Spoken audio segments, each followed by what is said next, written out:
This is the fourth in my series From Portraits to Puddles, New York City Memorials from the Civil War to the World Trade Center Memorial.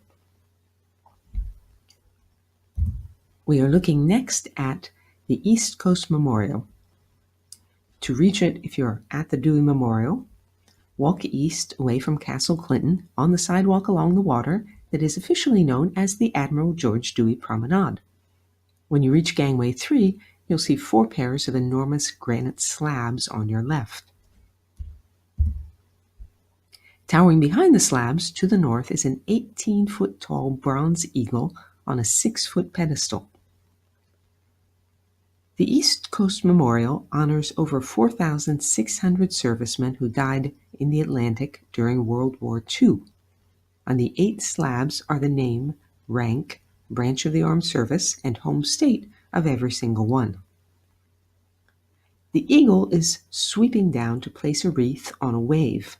The wave, of course, symbolizes the sea. A wreath can symbolize victory, honor, or mourning. Here, it's all 3. The eagle, of course, represents the United States.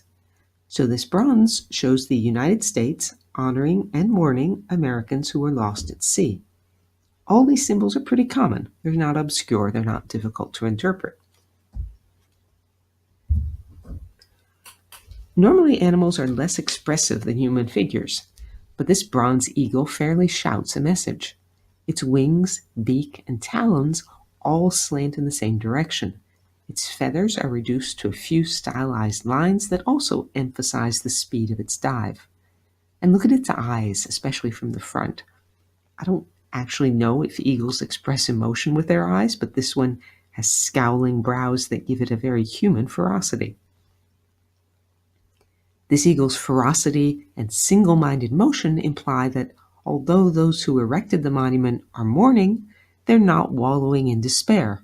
They're proud that they fought and won, and they're still willing to fight. We get all that without words from the figure of this eagle. As I said when discussing Erickson, an artist's choice of which details to include and how to show them always conveys a message. That's true even if the subject isn't human.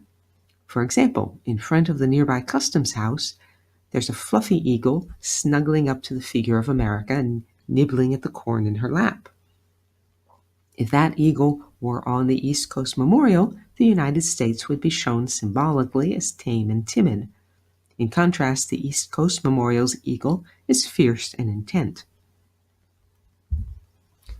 The site of the East Coast Memorial even suggests what the soldiers of the Second World War fought and sometimes died for. If you turn your back on the eagle and face the harbor, you'll see the Statue of Liberty centered between the pairs of slabs. This is not accidental.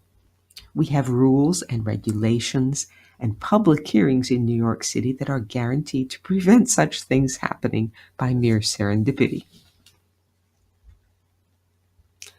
All right. Lesson number 4 for the World Trade Center Memorial. Go back to the promenade and look at the East Coast Memorial as a whole. Now imagine for a moment that the eagle is gone, which I've done through the magic of Photoshop, and only the long lists of the deceased remain. Who would stop here to read them? Only relatives who were searching for the names of loved ones. It's the addition of a recognizable figure, even if it's a bird rather than a human, that makes this memorial appeal to a much wider audience. I'll come back to this point. In fact, I'll jump up and down on it with both feet in a few minutes.